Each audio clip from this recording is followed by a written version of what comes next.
So the Yankees now are trying to be the second team to ever lose 3 straight games, get shut out, and win the World Series. That's where we're at already. It's June, and the Yankees already have to do some unprecedented shit to make it. So that's I was told not to care.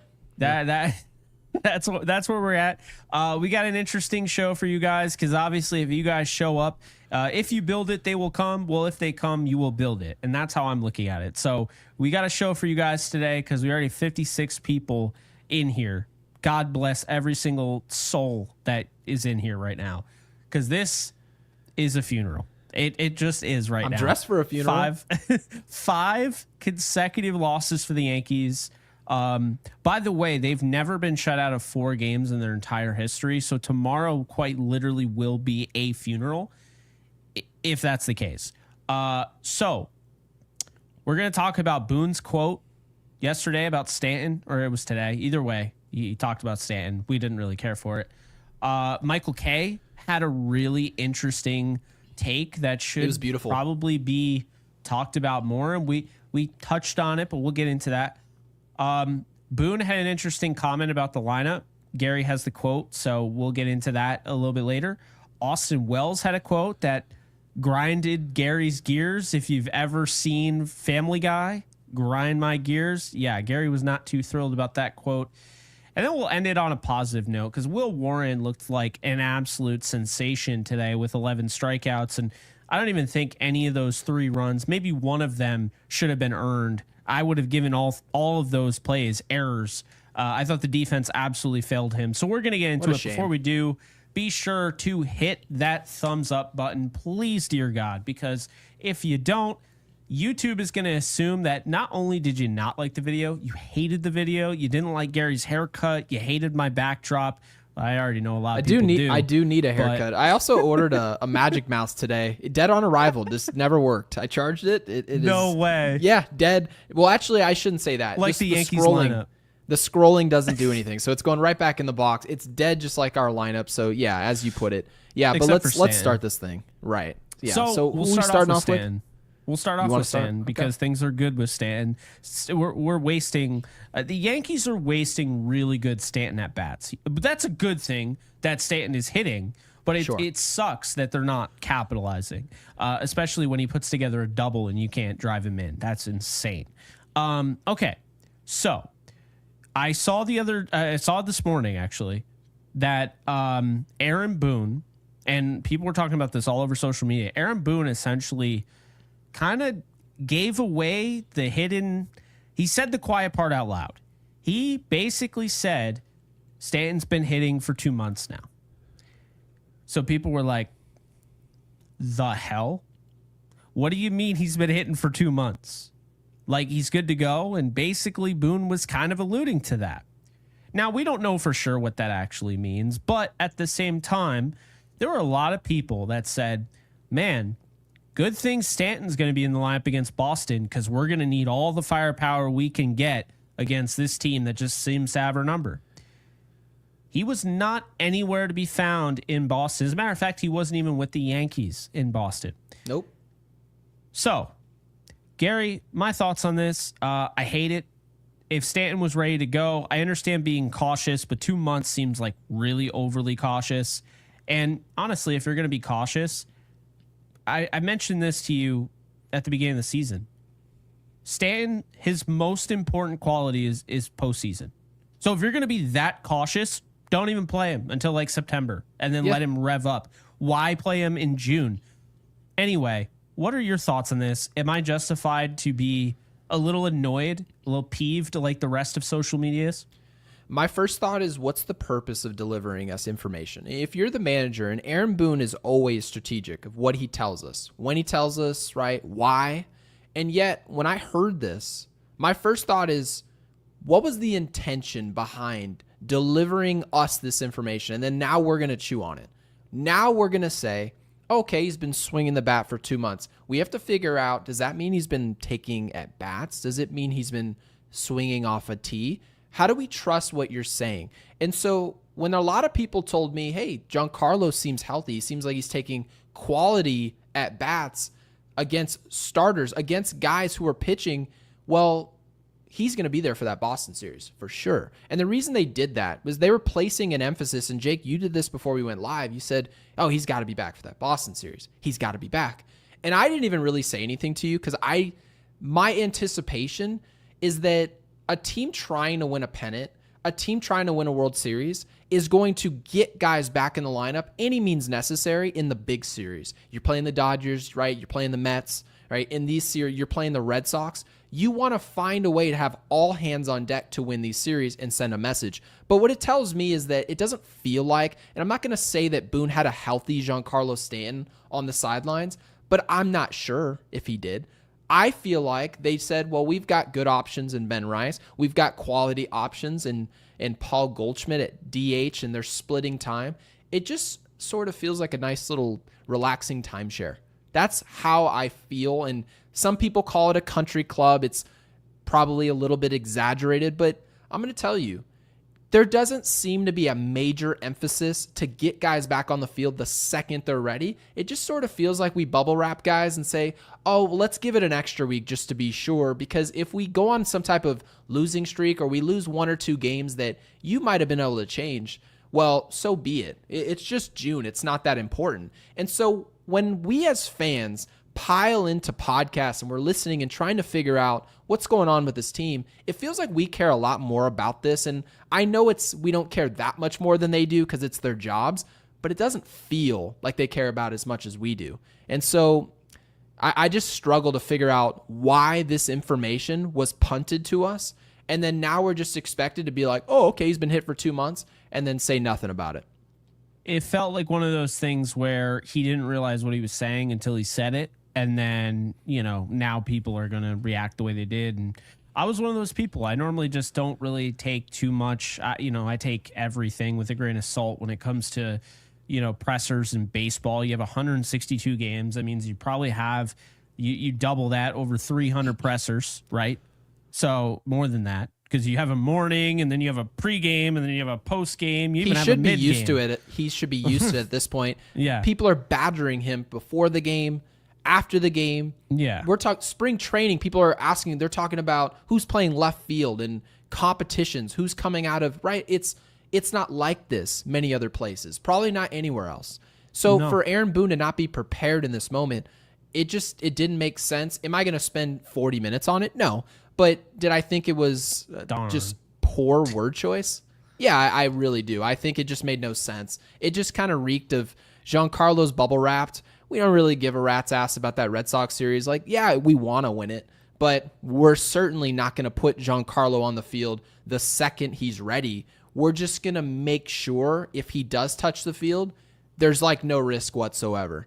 And that no risk whatsoever series just happened to be Anaheim. So the Yankees view it very clearly as one of 162. I kind of introduced that idea the past few days, but that's not the way I want the Yankees to go about their business. I want them to show up to the field and say, we're the Yankees. We're trying to punch you in the teeth. We need to win today. And when you have that mentality and that quality about you, it tends to work out in the end. And some of those quotes, by the way, I know you teed it up earlier, with Austin Wells, he sort of echoes this exact same sentiment. So stay tuned. You guys will hear that. Yeah, it's definitely interesting. I did not like what I heard from you, but we'll get to that. So now up next, Michael Kay, our favorite. I love this. Love what he has to say. I love listening to him on Yes Network. Michael Kay on his radio show really started to hit home on a good problem is still a problem.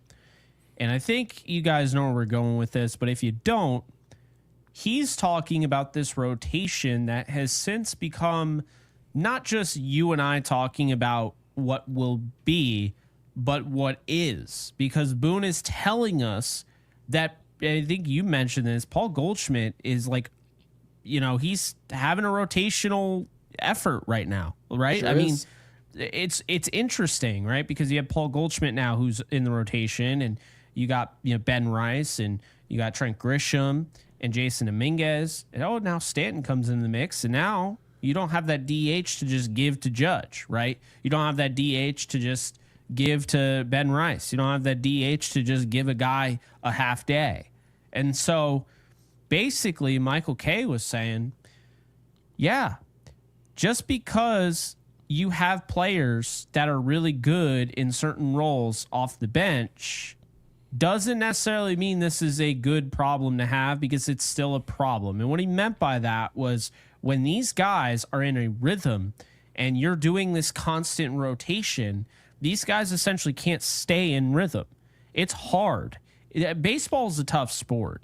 It's why, say what you will about Pablo Reyes, but that dude was playing every 15 games. He had no chance, right?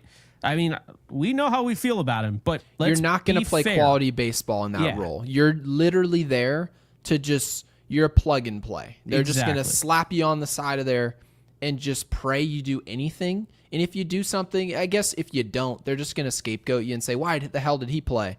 And then we're going to see you again in 3 weeks. But I mean, I guess your point here is that, is it really a good thing if you've got 11 guys?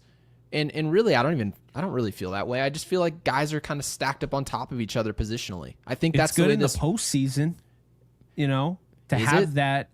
Well, it's good to have depth in the postseason. We talked about that, right? It's why you and I wanted Duke Ellis on the roster, because in the postseason, when it's 1-0 games and you need a pinch runner, that's good. But when that's you not have depth, a bunch though. of guys, no, that's true. When you have a bunch of guys that are just starters, well, right. So that's my point. Away on the bench. That is not depth. Having a player who's fast on your bench and he's relegated to that role, he will not step out of that role. That's your job. Hey, okay, Jason Dominguez with a leadoff walk. He's kind of banged up. Maybe Jazz Chisholm, a little banged up. Giancarlo Stanton, leadoff walk. You're going to be running for Stanton. Just know that. Be ready for that role. That is not depth, right? So you're sitting here looking at Jason Dominguez, right? You look at Dominguez, you look at Judge, you look at Bellinger, and then you say, okay, who's our outfield really? If I had to ask you, Jake, you said, well, who plays outfield for this team? You wouldn't be able to name me 3 guys. You would have to name me literally a timeshare. Dominguez plays, he very well could just sit tomorrow. We have no idea what he's doing tomorrow. He easily could sit. So he comes to the field knowing, I don't know what I'm doing tomorrow. I don't know. Cody Bellinger's probably going to play because of what he does defensively. He's probably the guy you know is going to play. Judge could DH. He could also be in right field. Okay? Grisham, who's been Aaron Boone's favorite player to play this year. Obviously, he had the hot start, so I understood why he was playing him.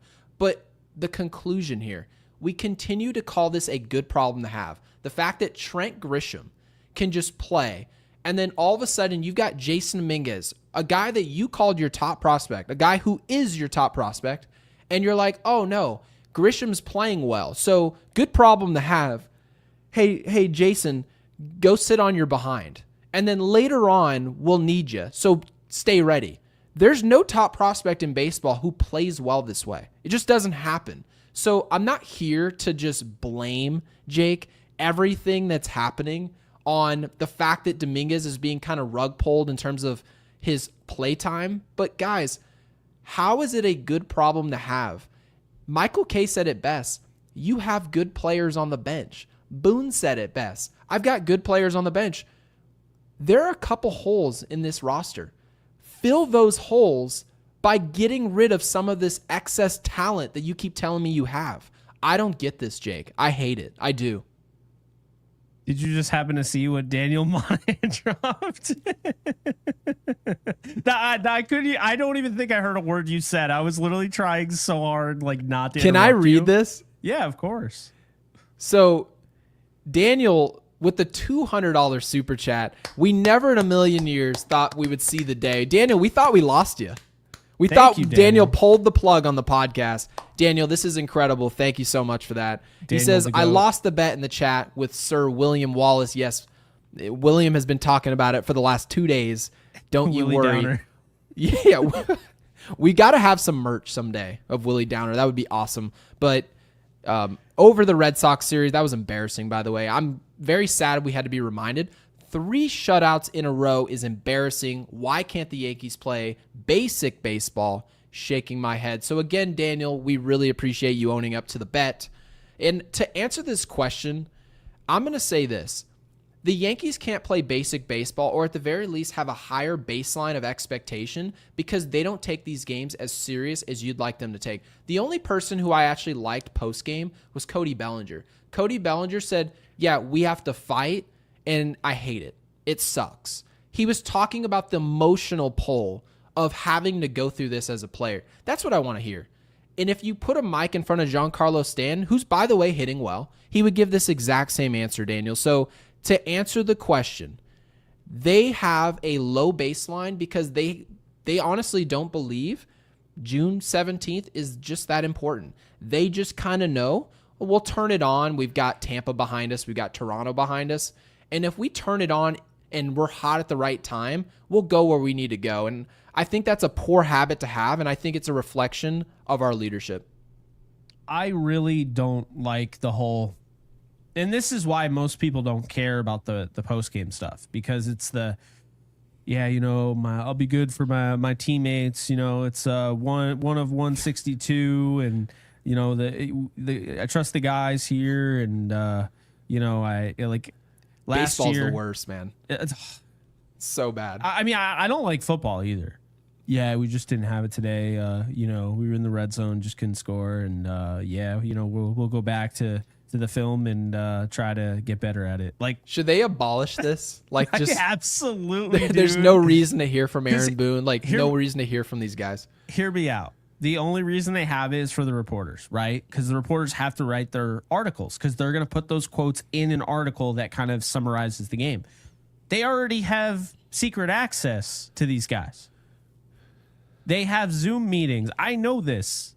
And so, yeah, it's just one of those things like where, like, I get it, but it's one of those things that's just silly. Like, maybe I'm wrong, but it's just silly when you're sitting there and it's like, yeah, you know, that took a pitch that I probably shouldn't, but that's just baseball. So, you know, we'll just... I've kind of figured out, though, if you're going to do these interviews, all you have to do is present that you care. If you really think about it, you can't show that you care about something to the fans and they go, oh, I hate that, how emotional. Do you remember when they were showing... Wow, that escalated quickly. Alex Reyes.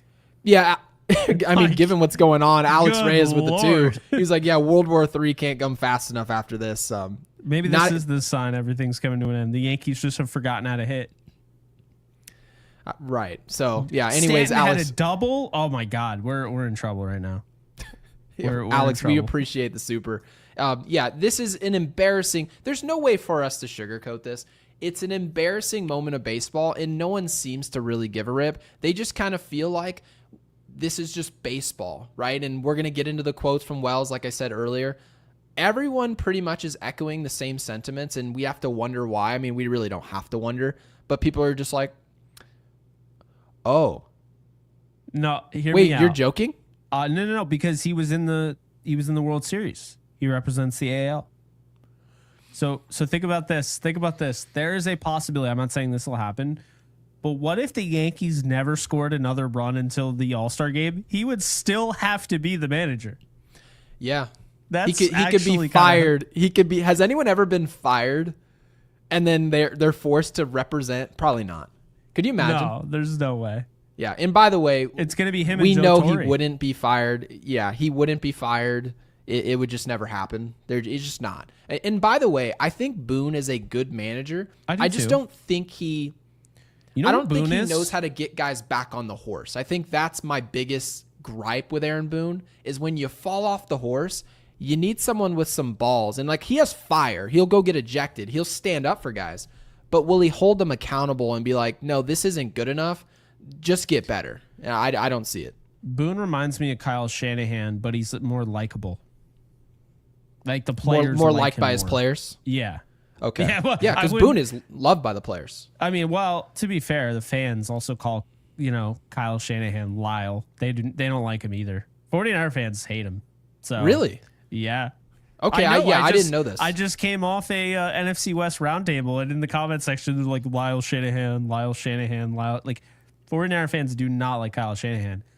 And why do you think that is? Do you feel like it's an accountability issue? Because mind you, I think if we should be able to run polls on YouTube, and obviously they just never let.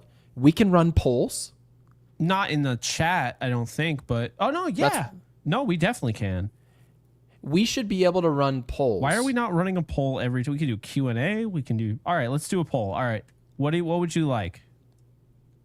I can make it right now. We have 306 people in here. Well, I mean, I don't know what to do for a poll, but I mean, if people could, well, I mean, that's what the chat's for. That's a thing. Oh, I have an idea. Aaron Boone, approval rating. Okay. Okay. A, B.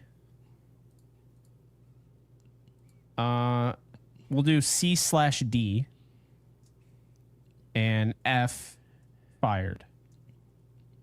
And just see the temperature in the room. Obviously, we can't score, so tensions are high. We got an A immediately. Oh, that got taken away. Yeah, so we'll monitor it. Obviously, we can keep going. But yeah, I think, I mean, why do people not like Kyle Shanahan? I think it's because of just all these different players that want to get traded away from the Niners. Fine. Falling short in the Super Bowl twice. And then I think the people that don't like Boone, bullpen mismanagement. I do think if you are a player coach, you are putting a target on your back to the audience. That's always how I would felt. agree with that 100% because it almost feels like you have a level of protection. When people say, yes, oh, but we text, right? Oh, Aaron Boone, he has a relationship. Yeah. Oh, I can text him. You think I give a rat's behind if you guys text? I don't care if you guys are pen pals or not. You guys can send each other teddy bears in the mail. I don't care what you do. All I care about is if Jazz Chisholm makes a mistake, and he's human. He's going to make a mistake, right? He's going to need coaching and assistance to get to the level that he has to go to at some point, whether it's another player who helps him or it's more than likely his manager. If your manager's equipped with the fire to pull out the best in you, you don't have to be liked by your coach. I mean, has anyone seen Coach Carter? Has anyone seen this movie? No one likes this coach. No one likes this coach. Nobody. The whole movie. But they all love him in the end. Why? Because they respect him. That's why. It's just a respect thing. It has nothing to do with do you think Coach Carter was texting dudes? No. He wouldn't. So that's where I'm at with this. And obviously Scott Ross with the super, this is kind of what you're saying here about being a player's coach. It's about the status quo. It's about he's just going to feed you answers. And this is one of many. It's right in front of us. It doesn't feel important. They don't project that. So do I think Boone's a better manager than we're probably, not we, but the Yankees audience is going to give him credit for? Yeah, I do think he's a lot better than Yankees fans will give him credit for. But does he do the most important part of the job, which is holding players accountable rather than just pretending it doesn't matter that much? No, I think he fails in that way, and it costs the Yankees in a big way. It makes these losing streaks that much harder to watch. He'll do something once a year that's like eye-opening, but it'll be like the benching of Gleyber Torres for like a couple days or 3 days or whatever because he didn't jog. He jogged to first, but it's not consistent. Like he doesn't have that kind of appreciation around the league as the guy that would do that. You know, he's not a Joe Torre, a Bobby Cox, like. What was it Jeter said? Joe Torre would bench me if I wasn't out there giving 110%. Like, and he would. I can't remember who said that, but it was definitely a great player. Very well could have been. Oh Jeter. No, it was Paul O'Neill. Paul O'Neill. Okay, so I mean, but it doesn't that tell you there's some level of fear? You should be fearful of authority. If you don't do what you're supposed to do, something's going to be done about it. And we saw it literally just a couple days ago. Jason Dominguez was like, "Oh, I didn't know the count." I just want to pay it. And the very next day, he's like, oh, yeah, I can't wait to play. He's just on the field. All right. Isn't it funny? Joe Torre, what's the one thing you thought of Joe Torre when you were watching TV? That dude did not look like a player's coach at all. He looked like pissed off all the time, like no nonsense, focused on the game, not trying to be your buddy. He always looked mad. He looked like a car mechanic just sitting in the back of some random deal, just pissed off. He looked at the like world. The car mechanic that is just chilling there, and then some 18-year-old drives in their car, and it's like just everything is just off. Like, so you don't think Joe Torre could work at Chick-fil-A? No. Yeah, Joe Torre not. would be throwing fisticuffs. Yeah, that's valid. Yeah. So obviously, I want to get to this super. I mean, there's no chat, but we appreciate CMed14. Thank you for the 2 and supporting the channel. We really appreciate it. And gotta love these names. Love the picture, by the way. Huge fan of dogs. I am. I don't know about Jake. Ninja Hot I love dogs. Are you kidding me? With the 5. Yeah, if you don't like dogs, there's something wrong with you. Our medical team seems to be unbelievable. How do you not give Cole surgery at the start of the offseason? God, we didn't expect to talk about this, but keep Stan out an extra 2 months. So I do think to some degree what was going on with Garrett Cole, it was pretty similar to what you saw with Masahiro Tanaka. I've brought this up before. We're not going to talk a ton about this, but he wanted to help the Yankees win in the short term. That's the way the Yankees were perceiving their run. Can Garrett Cole pitch at a high enough level to help this team? And he did. He did help the Yankees. Was he the Garrett Cole of usual? No. And if we had won the World Series and then we lose him to Tommy John, yeah, we'd be sad. It would suck, but it wouldn't have been in vain. And so now that we didn't win and we kind of embarrassed ourselves in front of everyone, really, in 5 games, now in hindsight, we're like, oh, I guess we probably should have shut down Garrett Cole early. So just one of those things where they made a mistake. But this Stanton thing, I feel like I don't have any information. I feel like they just gave me half bits of information and I'm expected to ignore it. So I guess I will. Hey, it sounds familiar. Like, I don't know, what was it, February, March, when they're like, oh yeah, by the way, Stanton probably might never play again. And you're like, so you're telling me the last at bat he had was in the World Series, and now like no one bothered to tell anybody about anything. And now they're same thing with Luis Gil. We haven't necessarily had direct line of contact where we know what's happening and when will guys show up. Luke Weaver goes down in spring training. I thought he did. I'm not exactly sure when he pitched in spring training. He may have. I think he did. But it was the same deal with Luke Weaver. He goes down with a hamstring. I hesitate to call you Ninja Hot Dog, but Weaver goes down with a hamstring. They're like, oh, it's 6 to 8 weeks. And then all of a sudden, he's now tracking and pitching to hitters way sooner than what they told us. So I think there's this like give and take where they don't really tell us what we need to hear. They sort of just like fluff it to us. So, yeah, honestly, I don't have an answer. I'm not on our training staff. I wouldn't pretend to. Yeah. So. Yeah, I'm seeing here, unless I'm reading this wrong, doesn't appear he pitched. I thought he did. I mean, I guess not. So I want to get, by the way, to this.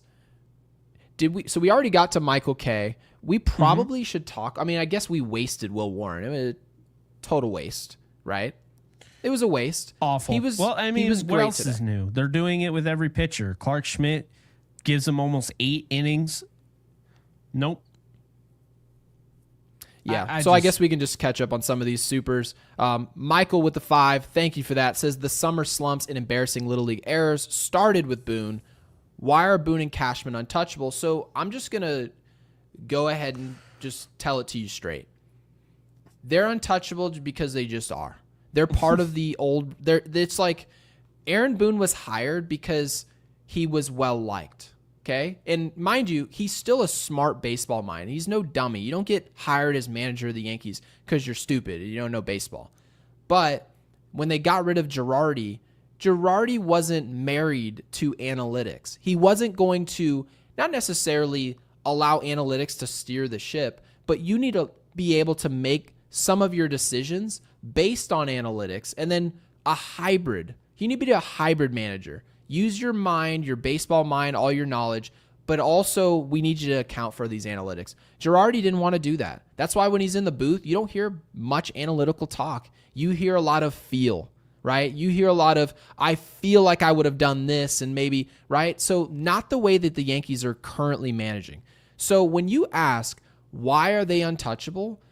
They're untouchable because they're operating exactly the way Hal Steinbrenner wants the Yankees to operate. Does Hal want to win a World Series? Yes, he does. But he wants to win it the way he wants to win it. And you look at Boone, you look at Cashman, they're doing everything Hal wants them to do. So as long as Hal's happy, untouchable. If the boss loves you, you are not being fired. No, it's true. And yeah, I think they're both kind of Again, in a lot of ways, it's very similar to Kyle Shanahan, John Lynch in San Francisco. Like, big enough names where I just don't think they're going to get fired, regardless of what happens. But who knows? Maybe. All right. So, what was it? Jordan, thank you for the 5. Appreciate you, Michael, by the way. Jordan, thank you for the 5. What has Dominguez done to earn a leadoff spot? Sad, I know Boone accepts defeat and throws in the flag when he goes to Hamilton. Hamilton looked great today. So Hamilton did his job. The lineup did not, except for Stanton. I'm going to say this. Had no issue with Dominguez leading off. Guy works counts. He walks. He's fast, right? I've talked about that. I like the idea, and this is why I don't want to get on Boone too much in this position, because I do agree. So things aren't working. What did Boone do today? He switched up the lineup. I've never seen Goldschmidt bat 6th. He switched up the lineup, and the grown men in this lineup did not do anything. So it's like, I also want to acknowledge that. I don't want to make excuses and just be like, the players it's all have Boone's to fault. play. Right. Yeah. But meanwhile, Stanton, who hasn't hit since the World Series, is hitting better than anybody on this roster right now. That's silly. That is not being talked about nearly enough. Giancarlo Stanton has not swung a bat in a meaningful game since October. And now since he's come back, he's hitting .500. And every single ball he makes contact with is over 100 miles an hour. Like, yeah, more importantly, it doesn't find a glove. So we don't have to talk about It's ironic that we never talk about the idea of luck when it comes to Judge, Stanton, a lot of those guys, but we do for these other players. Obviously, they'll remain nameless. But if I want to give you guys what Aaron Boone said pregame, because Jordan, we really appreciate the 5. Thank you for that. Yeah. This is what Aaron Boone had to say before the game. He said, kind of just my obsession with balance. Trent Grisham, and Rice, who've been leading off mostly against righties, and he's saying this because Kyle Hendricks was slated to start today's game, who had the second worst ERA as a starter in Major League Baseball, and yet we were freaking out about him on the broadcast like he was Sandy Koufax. Like he was prime Sandy Koufax. Like he was right in the. They were talking about his cut changeup. It was ridiculous. They were both out today. He says both of them being out today in Grish and Rice. He talked about them like they were hurt, right? They literally didn't play today, not because they didn't outplay Dominguez the last week and a half. No, they just didn't play just because they just didn't. Boone just felt like they shouldn't play. And he says, I considered going with my lefty lineup and having Goldie lead off, but I felt like this was the best way to go. He just felt like it. So there's no rhyme or reason. There's no play style. And by the way, I agree with you. I like that something changed going into the lineup because those guys weren't getting it done. But I will say, did I feel like Jason Dominguez was our best option to play given, maybe Ben Rice? I'd rather see Ben Rice in a game that I feel like I have to play. Like I have to win that game. I'd rather see Rice. So yeah, I didn't have too much of a problem with it, but it just kind of goes back to show what Michael K was saying. It's a problem. You can call it a good problem all you want, but good players just sat today for no reason, and then somehow, some way, the guy who you didn't feel comfortable playing multiple days in a row in this past week, he just shows up and he's your leadoff guy. So crazy stuff's happening for the Yankees. What's interesting is, what I've come away with is that watching the at-bats, I feel like Cody Bellinger would probably be the best leadoff option from just the way he approaches the plate. I know he's kind of struggling right now, and he did have one of the 4 hits today. Maybe they should go with Bellinger as the leadoff hitter now, because I do feel like that's an issue. You watch Jason Dominguez today. The first at-bat of the game, I think, really can set the table, right? It really can. If you get off to a hot start, say he ropes a single, ropes a double, whatever, or hits a home run, this is a completely different game. But striking out the way he did, now it's Judge and then Bellinger. And it's like, to me, you already have one out.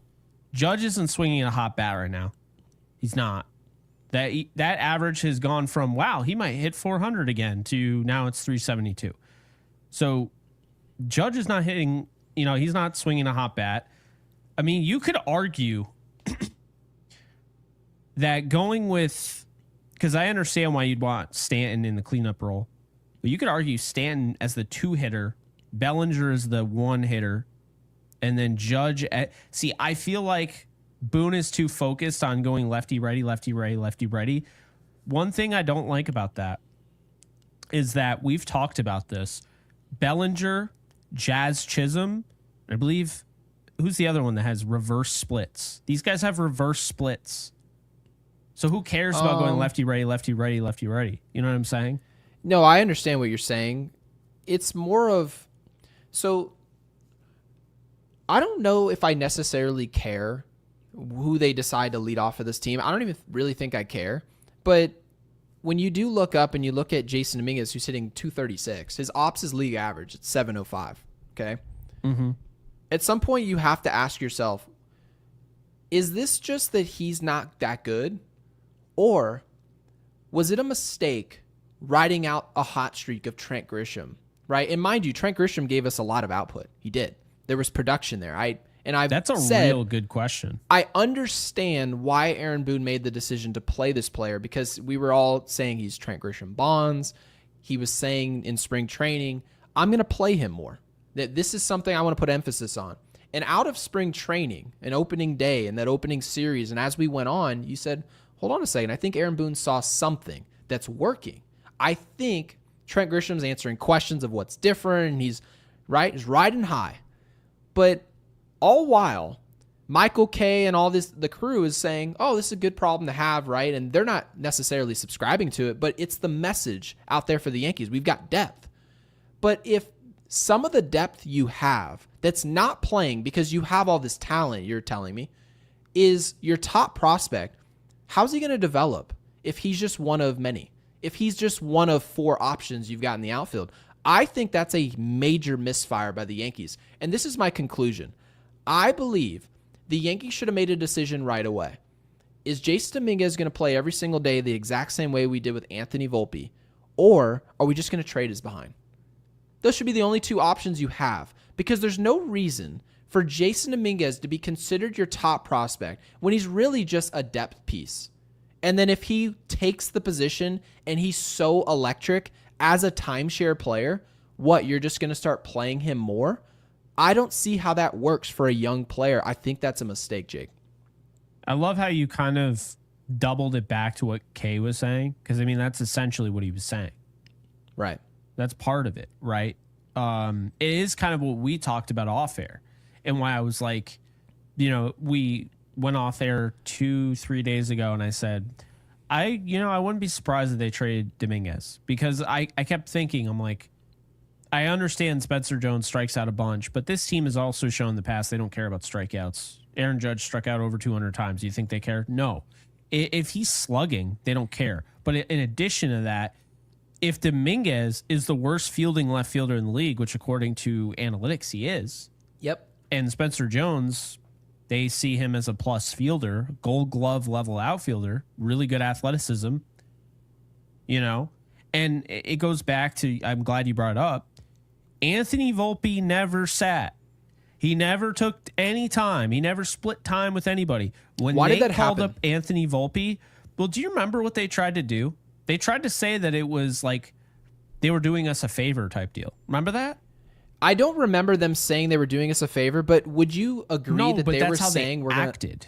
We're going to let him take his lumps? Isn't that the way that they described it? For the sake of his development. The fan base was clamoring for him because of all of the, I hate to say this word, but I'm going to anyway, propaganda that would lead you to believe that Anthony Volpe was a superstar in waiting. Yes. And so obviously any fan is like, we have a superstar in our backyard and we're not going to bring him up. Really? And so they do. Yeah. But they did after some pushback, because initially it didn't look like he was going to make the roster, if you remember, out of camp. And there were furious fans. They're like, they're doing this for service time and all of that. And then Brian Cashman finally is like, all right, are you happy? There you go. Volpe is on the opening And no day matter roster. what he did, now mind you, he hits 20 homers. He hits 200. He made some mental mistakes with the glove, right? He made some errors that he otherwise wouldn't make.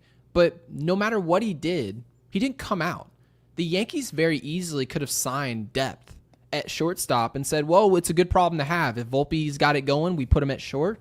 And then if he doesn't have it going, I've got this veteran over here I can just plop over at shortstop. And yet they didn't do that. Why? Because they said, for the sake of his development, to go where we need him to go, he's got to play. Well, Jason Dominguez, based on the way they're treating Jason Dominguez, he should just be traded at the deadline. There's no reason to have him. So you guys, and this isn't me saying Jason Dominguez should be traded. So I want to make that as clear as possible. But my point is, if you're going to use him this way, where he's just going to hit 250, he's going to hit probably on pace for like 16 to 18 homers. He's really fast. He's a horrible glove. He can't hit righty, but he can hit pretty well lefty. And you're just going to have him out there splitting time with Trent Grisham? Take him off the field, trade him. There's no reason to have him here because it's not a good problem to have. It's a waste of talent. It's a waste of an asset. That's my opinion on it. And not everyone has to agree. That's the beauty of podcasting is our mics just, they don't just shut off just because maybe someone agrees or not. But can you imagine that? Yeah, I can imagine in certain countries, but not here. But it's like, if you really believe in Jason Dominguez, would you really have a timeshare going on in the outfield and then just painting it to me as a good problem? It's not a good problem. You've got a player who's not developing. That's actually the verdict so far on Jason Dominguez. He's not a threat. No one comes to Yankee Stadium and says, we got to worry about this young kid. If you show up to Fenway and Roman Anthony walks up to the plate, you immediately kind of get up and say, oh, I want to see if this kid is going to cement himself right now. Is that going to happen right now? We don't have that with Jason Dominguez. He's just one other of the guys. He has the talent to be great, but can he reach that? I don't know where the pop went. I have no idea. It could be the injuries. No idea. I do think it's partially that, but I also think, to your point, you play Trent Grisham all the time. It's not just he gets cold, but also the confidence, young player, right? I mean, I think the argument could be made, maybe they should trade Trent Grisham. Well, Trent Grisham's not going to yield you pretty much anything. He's in the final year of his contract. Though, because think about this. What do you think he would yield the Yankees? You could probably trade for a kind of mediocre contract, like not really great contract, but a good player. You could probably trade Trent Grisham straight up for a team that really needed a bat and had a surplus of pitching. There you go. Is there any team out there? Well, I guess you can say maybe like a Seattle would say, we've got a ton of pitching. We could use Trent Grisham in the outfield. But there very well could be potential that the Yankees just kind of rode the hot streak of Trent Grisham, and Major League Baseball is going to look up and say, I'm not fooled by that. Trent Grisham the last 5 years has been this. You're not going to trade me a player who did this his whole career. Then he joins the Yankees and does this for a month and then goes right back to here, and then now I'm going to But you know what you're talking about right now? The trade deadline. That is literally the trade deadline. Remember, perfect. But he's already fallen off a cliff. Trent Grisham isn't hitting right now. It does not matter. Here's a perfect example. Do you remember? We went live on my Rams channel back when it was kind of just I did whatever the hell I wanted. It wasn't just Rams. Mm-hmm. Heimer Candelaria. We talked about him for a long time, right? Right. This is somebody that was hitting 258, barely 800 OPS in Washington. And he was like a really interesting trade deadline opportunity, right? He did get traded. And he goes to, I think he went to Chicago first, and then he went to the Cincinnati Reds, or the Reds got him. But either way, you look at this guy right now, 113 batting average, 410 OPS. He's played 22 games. Last year, 225, 707. Okay? This is what I mean, is that they do this all the time.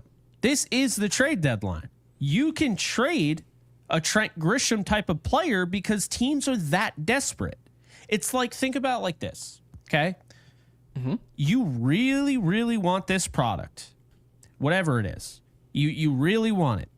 So Amazon has that 5 to 10 p.m. arrival today, Oh, and I now love that. you're paying. Yeah, now you're paying what? It's $3 extra or whatever. Yep, I pay it. But yeah, I do too. But here's the deal. Here's the catch. The one that you want, let's just say it's a protein supplement, because I was just looking at protein powder. Let's just say that, okay? Okay. The flavor you want is going to take 10 days to get to you because it's out of stock. But you just need protein powder, right? So you can get the really chalky, disgusting flavor like vanilla or blueberry pancake, right? And now you're essentially, because you need that protein in your diet, you need it as part of your workout regimen. Otherwise, you're not going to get optimal results. And you can't wait 10 days for the better tasting protein.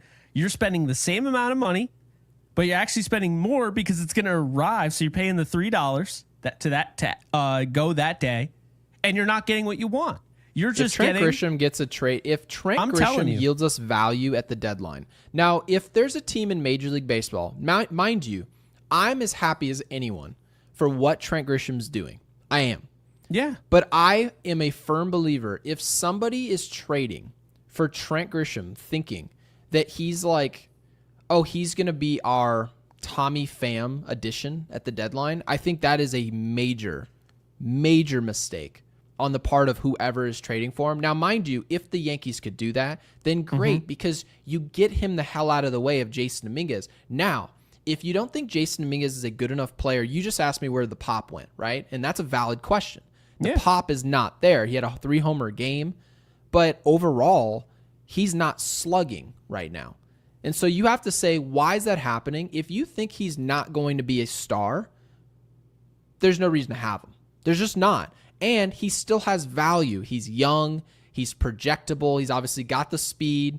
So surely plenty of teams in baseball think that we can use Jason Dominguez. We can find a way to figure out these tools. So if I'm looking up and I say, well, who do I want to keep? Well, the answer is obvious. It's Jason Dominguez, but I need the answer first of what the Yankees really think, and I guess we won't find that out to the deadline. Jeff J with the super before he burns in the screen. He says, Baboon. Baboon is a cream puff manager. Damn. Love that. That's new. He's their friend. No one is accountable. No fundamentals are taught. Ultimately, the players win or lose games. This is true, so we definitely have to at least address that. These players have been atrocious. But please, Lord, bring us a real manager. Mattingly, Jake, I know you're very high on Mattingly. Posada, even Girardi. So we know that Girardi, there's just no chance that they would go backwards.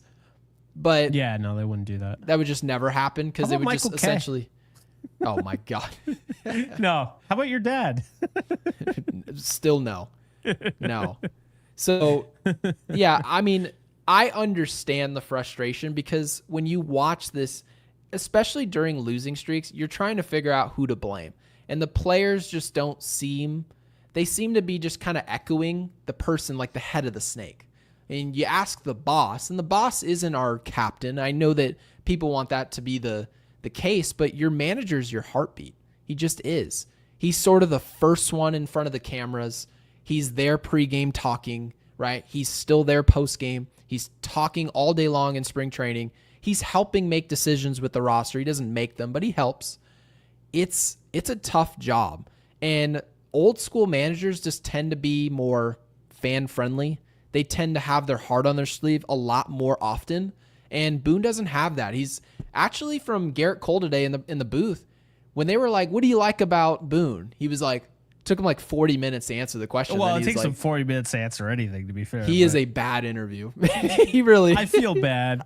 I think it's maybe like kind of a socially awkwardness. Like he's had that for a while. I like that he takes his time and that he's giving the attempt to give us a real answer. That I enjoy. So yeah. But it took him forever, and then he came out and said, well, Boone, and his best quality is that he's even-keeled. He doesn't get too high. He doesn't get too low. He kind of is a perfect I know. He's a perfect microcosm of what baseball is. I mean, you're going to be great one week as a great team, and then you're going to show up against Cincinnati and just fart yourself. You're not going to score. And all the fans are like, wait, why can't you score runs? Well, you can't be like that as a manager. We get that. But you also can't just be like, We'll get him tomorrow. We'll get him. I mean, there has to be a middle ground, and obviously Jeff J is mentioning he thinks Mattingly, Posada, and even Girardi may be the guys who can do that. Alexander, thank you for the 20. I came here to hear you lay into the Yankees. I got a 2 for 1 hearing you trash my Niners. Deserved. Yeah, have had a few rough years watching my teams blow it. Oh, yeah. He chose some bad teams to root for, Jake. I know. Well, and he's watching. He's got the Ram jersey in the background, so he already knows where I'm coming from there. But no, appreciate you, Alexander, for the super. Yeah, I mean, really what it comes down to is Boone. I think Boone is better, and this is exactly how I look at Kyle Shanahan. Kyle Shanahan is a top 8 coach in the NFL. Regardless of how you feel about him, that's what he is. Boone is the same. He is.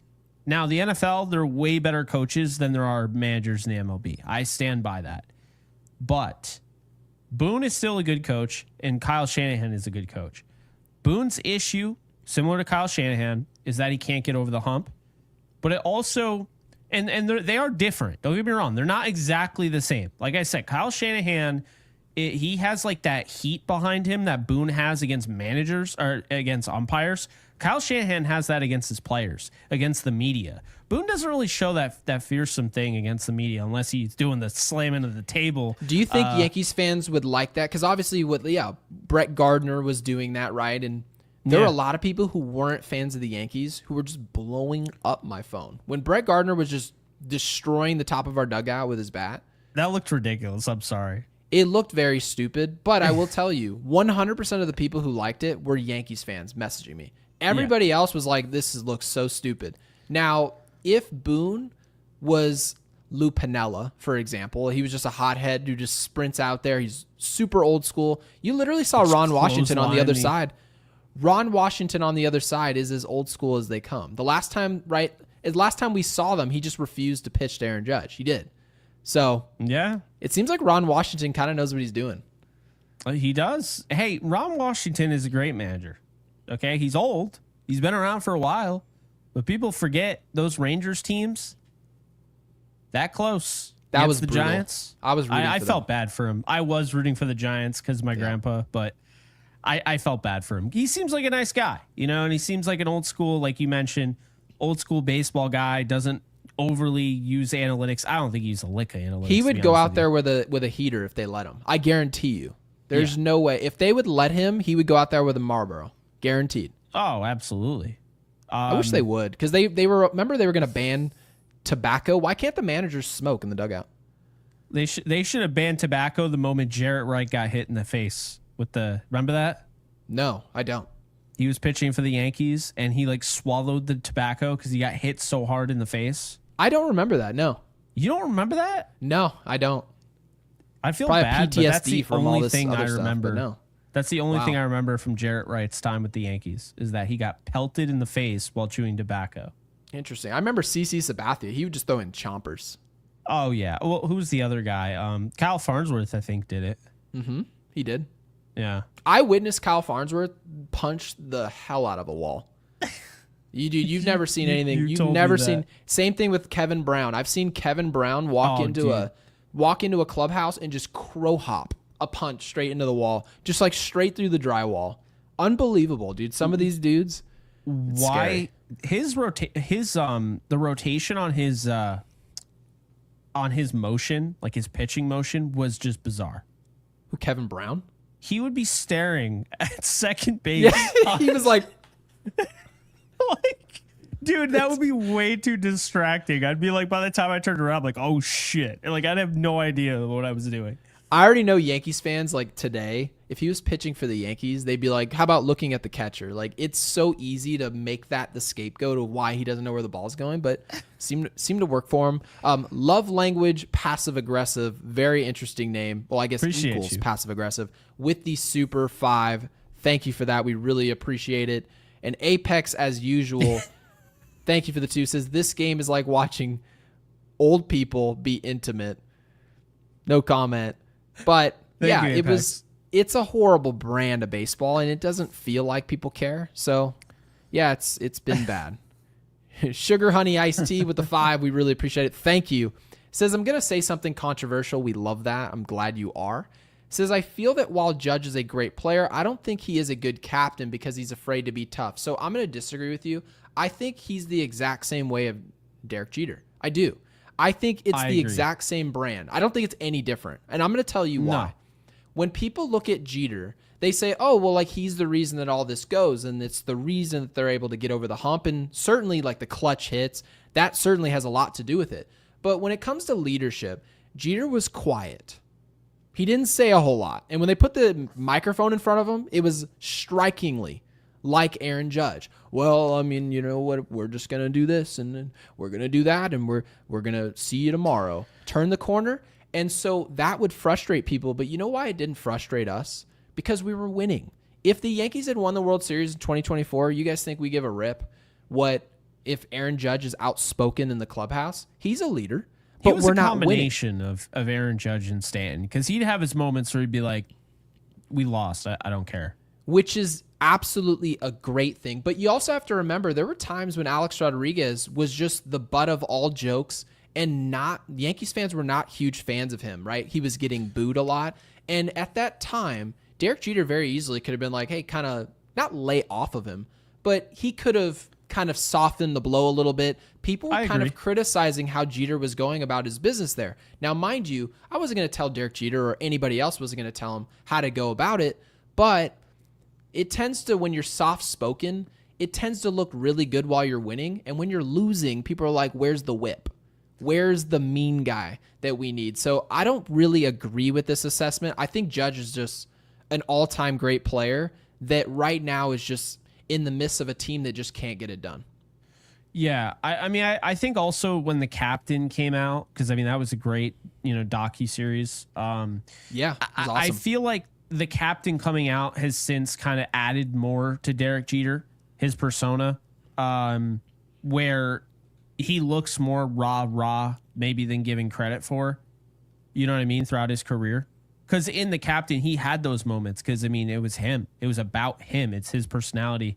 So I think it's important to remember, I mean, someday Aaron Judge is going to have something like that, and we're going to get to see things that we never saw. And I just think it's kind of like, it's revisionist history, if you will, because, we can say, oh, yeah, he's not Derek Jeter. But to your point, I love Derek Jeter, but that to me was always the thing that I didn't like, is that I felt like A-Rod definitely could have used a little bit more, and honestly, A-Rod never should have had to move to third because he was the better. So I think partially, I know there's that idea that you have, essentially the competitive nature that Jeter had, but in the best interest of the team, which Jeter was that type of guy, I would have been like, hey, I'll move to third. Like, A-Rod was the best shortstop in the league. Yeah, I guess what happens if, like, isn't that a part of leadership? If someone is better than you at something, would you let them do that job? I mean, right? Judge moved to center field after he was basically a right fielder. Yeah, I mean, was Juan Soto at any point, was he going to be better at right field? No, but it was best for the team for him to be plugged at the easiest defensive position for the Yankees at a short porch. So Aaron Judge was like, yeah, I'll go to center field. And you know what Aaron Judge's numbers look like? They did this defensively. They went down a cliff. So he did what he thought was best for the team. I'm going to get out of his way, right? And I'm going to go somewhere to help him. So I don't like this idea that Jeter was this tough, rugged leader and Aaron Judge is just this soft-spoken guy. I don't think that. I think also that Derek Jeter did benefit from who his manager was at the time. When you have a guy like Joe Torre, that helps. I'm here to tell you guys right now, when you guys mention some of these managers, if the manager means so much, well then why exactly are we putting blame on a leader between Jeter and Judge? I don't see it. I don't get it. I think Showalter helped too. I don't think he gets enough credit. Absolutely. I think he is one of the most underappreciated managers in the history of the game, and definitely in the history of the Yankees organization. It was like Doug Collins for the Bulls, right? They get rid of Doug Collins, they bring in Phil Jackson, they start winning, and then they just kind of forget about the guy who kind of teed it up. Same thing with Mark Jackson with the Golden State Warriors. They just kind of forget about you. It happened to him with the Diamondbacks too.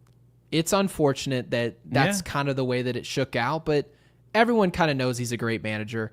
CT Cards has recently become a YouTube member with Yankees Unloaded. CT, welcome aboard. Appreciate you, Very CT. much appreciated. And love language, passive aggressive. God, the Appreciate YouTube names you. are just Love wildly language interesting. equals passive aggressive. Thank you.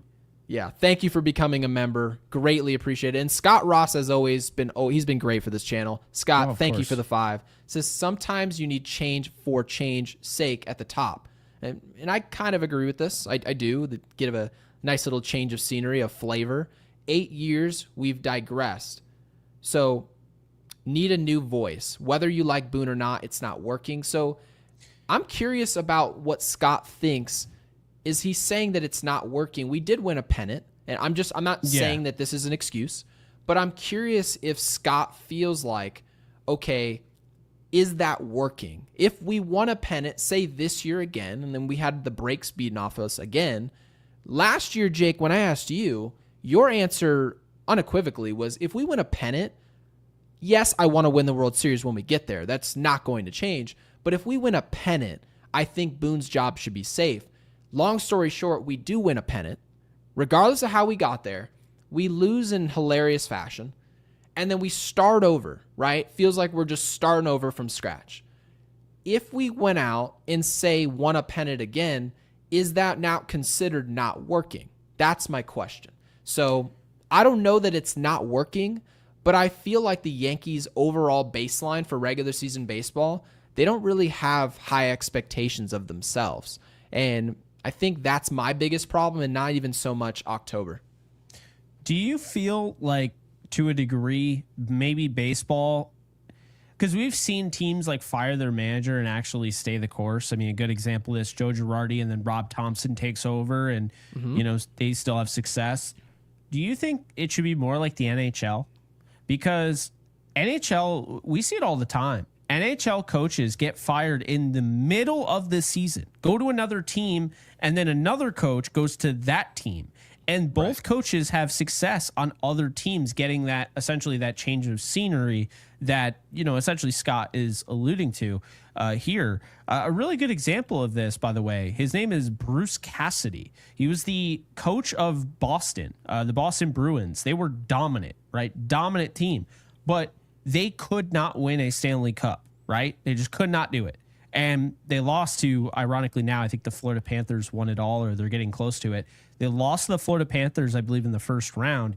And so right after that, everybody in 2021, 2022, all the fan base turned on him. It was like, get rid of him. We don't care that we're winning every year. We don't care that we're the number 1 seed. We're not winning the cup. It doesn't matter, right? So he ends up getting fired. He goes to Vegas. He wins the Stanley Cup the next year.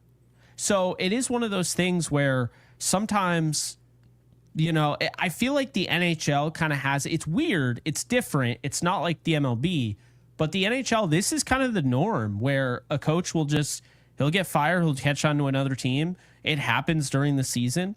And I wonder if baseball adopted this more, where this would go, because the reality is, Gary, there's only 2 teams every year that are trying to win a World Series, the Yankees and Dodgers. No one else is trying to win a World Series. They're trying to place, right?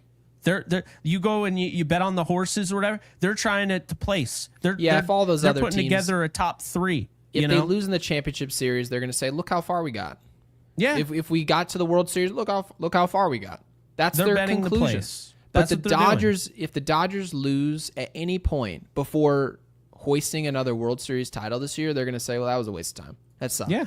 It sucked. The Yankees, regardless of how good you guys think this team is, you guys can think it's the greatest, the 27 Yankees, or you can think we're going to win 86 games. You can think that. That's perfectly fine. But regardless of what happens, if we lose at any point before the final out of the World Series, the Yankees are going to look at this and say, at least the fans will, and say that was a failure. Didn't work.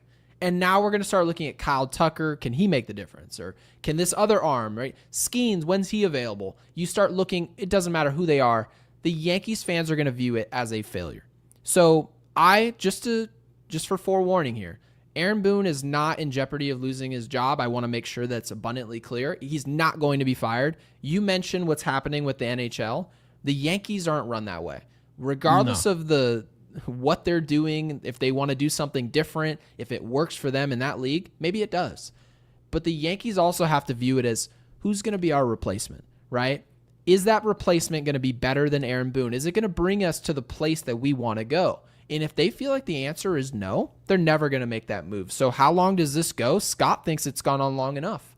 But for me personally, I don't really think it's that much of an X's and O's issue for me. I just want to see Aaron Boone just make more sensible ways to hold people accountable. I think if he could do that one thing, I would be much happier as a fan. And I think this Yankees team could actually have a genuine shot to win, but that's a big part of baseball. It's a big part of sports.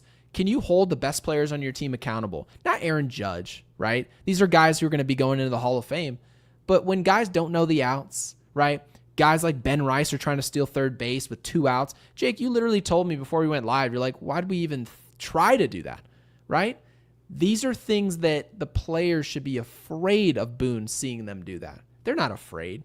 And can you win a World Series while your players just have no fear they're going to be held accountable? Maybe I'm wrong. Maybe. Maybe Scott's wrong. Maybe. But so far, we're not. So far, it seems like it can get you far, but it can't get you all the way. So I hope I'm wrong. I hope that I can put my hand up and be like, yeah, that take was off, and I get to wear it. But so far, I haven't worn any one of those takes. Yeah, I actually, I mean, like, not actually, you guys know by now, I like Boone. So I'm not calling for his head. It was just more so an idea across baseball, because it's like, you look at some of these teams, Gary, you're like, how the hell is that guy your manager? Like, that dude was a pinch runner back 10 years ago, and he's your manager. And he just isn't even good. You know what I mean? It's wild to me, but...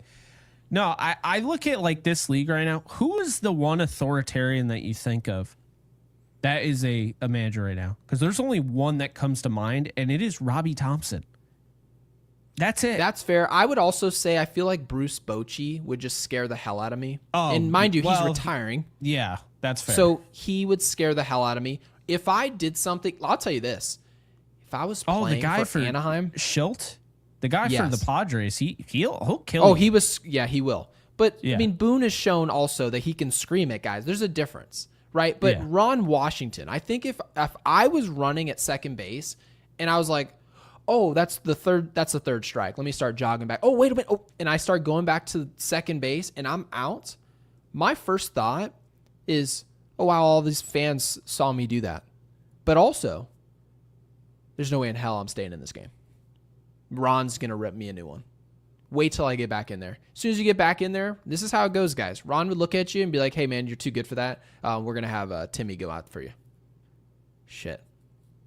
So, damn. It's funny. You know how I said top 8, by the way, with Boone? Mm-hmm. I just saw an article, all 30 MLB managers ranked, and he's 8th. I mean... I think he's better than what people think because he's managing the Yankees. But there's one guy that I think is genuinely making a mission to like overachieve and doing like in a league that I don't think that there's anybody that's great manager wise. Well, Bruce Bochy's a Hall of Famer, so I don't want to say that. Yeah, he is. Craig Counsell. You brought him up because of his batting stance. Look at what he's done for the Cubs. And that's a guy... Say what you will. I'm not throwing Boone under the bus, but that's a guy the Yankees could have gone after. That was the hot commodity. You know? I guess I would have to peel back the details of how he actually does his job. I'm not going to sit up here and be like, oh, the Cubs overachieve. Well, good for them. They also have underachieved, right? They underachieved last year. They should have won a division. They didn't. Milwaukee, a team that Milwaukee wasn't good last year, still went out there and won anyway. Chicago should have been that team. So you can also blame Craig Counsell in that regard. So I guess my point is... Kevin Cash with what he's doing with Tampa right now? Yes, Kevin Cash would also be another really good example. But I would have to watch like 30 games. And when I watch those games, I need to see what comes out of their mouth, right? What do they look like after a loss? How does it prolong? And this is the reason why you look up at Tampa and you look at some of these teams and you're like, they don't really have that much talent. They don't lose 4 or 5 games in a row. They just tend to win 2 in a row. They'll lose maybe 2. And then there's no way it's not going to go on for 4 or 5 days. They tend to get back on the horse because I think they just have a certain fear and level of expectation. Whereas for us, we're like, oh, well, yeah, in June we may be bad, but by mid-July, we'll get it going. Well, if you have that mentality, then maybe, just maybe, you're more susceptible to falling into those lulls, those June swoons, as people have been calling it. Oh, good so, God. Yeah, I hate seeing it. I've seen it all over X. And Ninja Hot Dog with the 5 says, we won the pennant by beating Kansas City and Cleveland. We'll get to our Profit X picks just after this. Says the teams would have beaten us there, conveniently lost. We collapsed when we faced a good team. So, yeah, you can definitely draw the conclusion we never faced a great team. That Cleveland team snuck in. Class A, as much as we were doing against Class A was getting destroyed the series prior. They snuck in. They did. They survived to get to us. And we took care of business. We did. And we still had to beat playoff teams. We deserve credit, and I still give the Yankees credit for winning the pennant. But did you really feel like the Kansas City Royals were going to go out there and beat the Yankees? No. They were never going to do that. Can it happen in the future? Sure, right? Now you bring up Caglione, maybe they bring in a guy at the deadline. Okay. But that Kansas City team, the team that we were watching, Jake, they had nothing for the Yankees. It was going nowhere. We beat the teams we should have, and then we ran into the Dodgers. And then the rest is history. I know you said, Jake, that series probably should have been a lot more competitive, and I agree with you. But I think we probably should have lost to the Dodgers. They were the better team. And I agree. It is what it is. So, yeah, Ninja Hot Dog just seems to believe that we won the pennant because of the teams we played. That's certainly a part of it. What do you think, Jake? I think they would have beaten the Astros or the Tigers, so I disagree. But but I think that's fair. You know, I just because I disagree doesn't mean I don't think that's a fair point. Because it's not like they were playing the Mets. It's not like they were playing the Padres. I mean, I understand they're in the AL, but you know, the Dodgers had to go through the Mets and the Padres, and I still think the Yankees could have beaten the Padres and the Mets in the World Series. I do. I think the Dodgers just have their number, but I also think the Dodgers having their number and they still were in every game. And the only game that was a blowout, they blew them out. So, yeah. That's fair. We also did that in 2009. I mean, we're beating Minnesota, right? Yeah. It's not like we beat. You play who you play. You play who you play. If we're going to do that, then we could just sit here all day and say, well, Tom Brady played in the AFC East, which was dog shit. Yeah, it's terrible. But you know, if you actually bring that up and you're being genuine, yeah, it's like, all right, it's just kind of pointless. So you play who you play. If we'd won the World Series, no one would be like, well, we only beat Kansas City and we only beat Cleveland, right? Because you did win against the Dodgers. So I guess I just don't care who we play. The Yankees just need to know at the end of the year we're the best team standing, and have they made the correct decisions to be able to do that? I don't know. So Jake, let's get to our picks. We got 2 more super chats here. The super chats are flowing.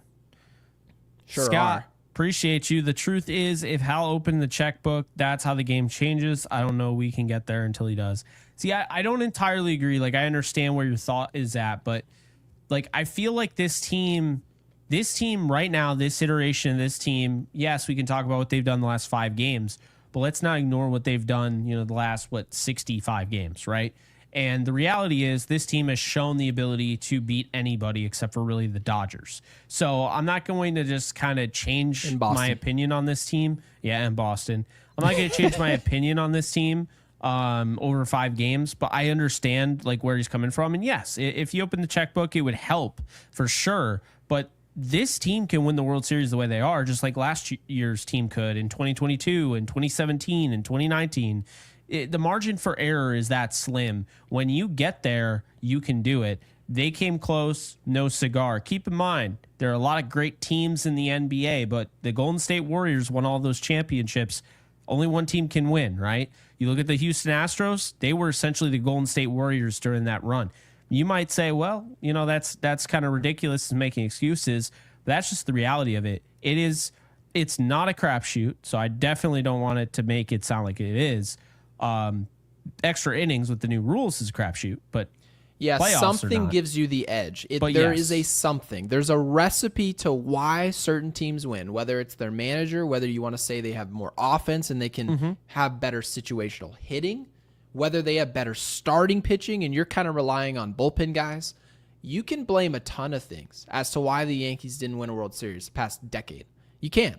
So I understand Scott Ross in this frustration totally that if Hal opened the checkbook, I try to look at Hal's spending from a player-to-player basis rather than just looking at the $300 million and then we move on to the season. If we go into this offseason and you hear, okay, Kyle Tucker's available, Jason Dominguez hasn't shown a lick of the potential we thought he would do, well, there's no reason not to go full board for this player. You didn't get Juan Soto, you should get this guy. It's just as simple as that. And Kyle Tucker is a perfect fit for the Yankees. He just is. He's a perfect fit for a lot of teams. So if the Yankees looked at it and said, well, we can't go as deep into the waters as these other teams because of what we're spending, Scott, I'll agree with you 100%. Oh, absolutely. I still don't think they're going to get him. I think the Mets are, but, you're kind of proving Scott's point is that you believe that the Mets are just going to get this player because they won't open the checkbook. That's the only reason they don't. It's a ridiculous idea that we would allow the Mets to go out there. I'm fine. It happens with one player, but if you let it repeat, now it's a problem. And now that's they're just going to do. You've given them, you've given them an inch. They've taken a mile, and then you've given them nothing in return to show you why they can't take a mile. Essentially, sure, right? Yeah. So I'll agree with you, Scott. If that ends up transpiring, a perfect fit, very similar to what you saw at Bryce Harper. You saw it with Manny Machado, right? We saw it. It was worse with Bryce fits. Harper because they're like, he can't play first, and then he literally ends up playing first for Philly. Oh, really? I think it was just equally as treacherous. I think Manny Machado, there was no explanation why we didn't sign Manny Machado. It made no sense. Yeah. It made no sense. He's a Hall of Fame baseball player. He's going to the Hall of Fame to play third. We haven't had a good third baseman. Gio Urshela played third base for the Yankees, and we were like, we love this. This is great. Gio Urshela. Yeah, and as great as Manny Machado was, like Bryce Harper, you get a chance to sign a guy like that who wanted to go to the Yankees. I don't know. It's that one frustrates me the most, I would say. And it's mainly because Cashman came out and said, we didn't think he could play first. And now I have to every single year see this guy play first for Philly and go on and win 2 MVPs.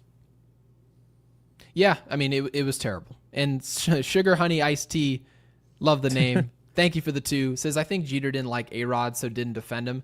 Honestly, Jeter pretty much did whatever the front office in the league they wanted him to do. He was just a great player, and he was the face of winning. Yeah. So, yeah, Derek Jeter wasn't going to, go and step over Joe Torre and do something. That wasn't going to happen. It wasn't going to happen. Derek Jeter was the face of what the Yankees were trying to build, and it worked because the Yankees are winning. So they let it fly. So, yeah, it was – I thought he could have definitely done more to defend Alex, especially given the fact that he was like, well, I'll play third base, even though he knows he's the best player on the damn team. So, yeah. And I thought don't he feel did like a lot. fans give Alex enough credit for the fact that he's like, yeah, I'll play third. Even though I'm the best in the league at shortstop, I'll play third. And now A-Rod's left off a list. They're like, oh, yeah, Adrian Beltre is a better third baseman all time. God. No. I can't even get into that because I know. A-Rod is the greatest third baseman ever when you look at just if that's what we're talking about. I mean, I think he might be the greatest shortstop ever, to be honest with you. And he just took himself out of the shortstop category by choice. And he wouldn't have become a Yankee if he didn't choose that. That was part of the deal. Yeah, because it was Boone, right? It was Boone. Yeah. Yeah. Isn't that funny? Mm-hmm. It all comes back to Aaron Boone. Yeah. He hurt himself in a pickup basketball game. Was that it?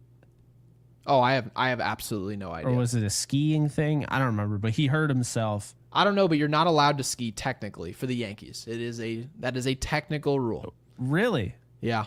You can't ski. No. We went anyway, but I mean, you're not allowed. If you get hurt skiing, you get in a lot of trouble. They can void your contract. Yeah. Well, how do you think the Colts felt about Andrew Luck? Yeah, he's like, I'm too banged up. Yeah. Peace. I'll never forget when he did that during a preseason game, and he's coming out, and everyone's like, "Oh, this is so cool," and he's like, "Oh, I'm done," and they're like, "What?" It was such a stupid way to do it. I So know. let's get into tomorrow's game. So Yeah, Ryan Yarborough's starting tomorrow, and against Ryan's that been one great. dude. Oh, do you think they're going to talk about what he's good at too? His ERA is 5.53. I'm here to tell you guys right now, stop letting broadcasts tell you what pitchers do well when their ERA is almost 6. The rest of And we love baseball the just broadcast, destroys them. but- We love the broadcast, but when Yeah. ERAs are almost 6, that tells you right then and there Coach Hanowitz. other teams don't struggle with this. Whatever that product is, they don't struggle. So you should have reasonable expectation that in a 3 to 4 game window, pitchers with 5 ERAs shouldn't be dominating your baseball club. It shouldn't be taking you 29 innings to score, and that streak is still alive. How is this happening again? Yarbrough versus Hanowitz again. Like this is the second time we've seen it with Rodon and Crochet. That is wild. This is back in May 27th, and they just happen to be on perfect alignment with days off and what have. That's wild. In that game, by the way, the Yankees won 5-1. That was in Anaheim. I don't know why we called them LA. They're not playing in LA. Not even That was close. the one Neto hit a home run. Remember? He started off with the home run. I remember. And then that was the game Volpe doubled. They walked the bases loaded, and then Wells hit a sacrifice fly. Yeah. So in that game, Cody Bellinger went 2 for 3, and the rest really didn't do anything. But the Yankees did enough to win, and that was that. Kochanowicz went 6 2/3. Okay. Did Well- not give up a home run. He's given up 13 this year. So Well, Ben Rice is hitting a home run tomorrow, so you guys can all just go ahead and lock that in. So Wow. you can select 1.5 total bases. That is fine. That's my one selection. That is my one guarantee. I don't care what else we pick. Ben Rice is going deep tomorrow. and Kochanowicz is a right-handed batter. Okay, so our right-hand pitcher. I don't care what he hits if he's a pitcher. Like, so Yeah, that'd be old school. Ben Rice. I'm gonna keep the train rolling. I think Stanton is just gonna completely he's just on a heater right now. So I'm gonna go with Stanton total bases. I could see them just giving Stanton a day tomorrow.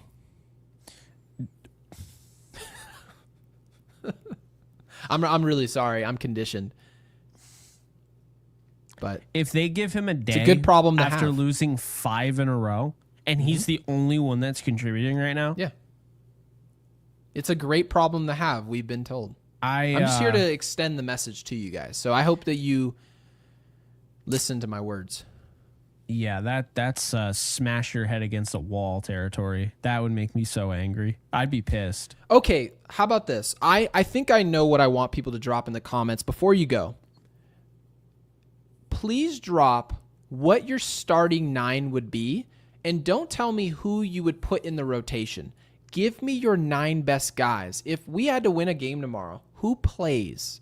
Because the Yankees keep saying we've got good problems to have. We've got a ton of depth, a bunch of guys that can't play despite being good at baseball, despite having a real justification of playing. You guys tell me what your starting 9 is, who would you play, and who would you just leave out of the rotation? Who would you just start on a day-to-day basis? Because I think the Yankees are coming to a point where I think they need to get to a more regulated schedule of who plays and who does not. Well, with Wells struggling, I'd have Ben Rice a catcher tomorrow. That was literally the first thing Charles Barkley said. No Wells. Wells is struggling again. I'm sorry. I can't just not have a guy who's hitting 110 every time he goes to the plate, because eventually it's going to turn around. It just is. So, yeah. Okay. That's where I'm at. Definitely, yeah. And I saw it earlier today on social media. Well, the biggest issue is that Ben Rice can't throw anybody out. And I was like, and I just calmly said, who's throwing anybody out on this team right now? Absolutely if that's nobody. Ben Rice's biggest issue, By he all should means. just be catching. And they've been having him catch bullpens all year long, by the way. It's not like it's just first time throwing on gear in 2 months. No, Ben Rice catches bullpens. He helps out the team back there. He just does. It's so funny with Ben He's Rice. also hitting. He is. And I do want to bring up, love language with the chat as a member says Trent is riding bench. So clearly not a fan of Trent Grisham taking away reps from players who could potentially develop. But also, who else did I see? William Wallace says Rice is batting under 200 in the last 30 games, but that is 100% true. We can't even remix it, but he is hitting the ball hard. We believe that will change. We know that he's still responsible for where he hits the ball. You can't just hit rockets on the ground. But we think that if you hit the ball hard consistently, the results long-term will change. I think for it to change, Ben Rice has to play more often and more consistently. I think if the Yankees do that, they'd be a much better baseball team. You know, I've seen a lot of Trent Grisham doesn't strike out as much as Ben Rice, you know, and that's why he plays. What if I told you that they have the same amount of strikeouts? And this is why these things that we call fallacies, it's just being made up. Austin Wells has struck out 4 times more than Ben Rice and Grisham. It's worth mentioning. So, well, I feel like that tells the story. I feel like I see that. I visualize I like Wells, but the on base percentage is still below 280. 280. 280. He has a 279 on base percentage right now. Well, like this video. Are you being for real? It's 280. It's way lower than I thought it was. 279. That's his on base. Yeah. It's the lowest on the team. Oh, boy. You'd think he was Johnny Bench throwing out runners. B-Boss, 255. Peraza, 246. And Pablo Reyes, RIP, 242. Wow. Yep. Okay. Well, on that note, make sure you guys subscribe to the channel if you haven't already. Within about 30 minutes of our show concluding, I tend to drop it in on Spotify, Apple Podcasts. I know you guys have already listened to the show almost an hour and a half. You guys probably aren't going to go into Spotify. But for those of you who want to do that in the future, it will be there within a few minutes. And make sure you subscribe and like this video.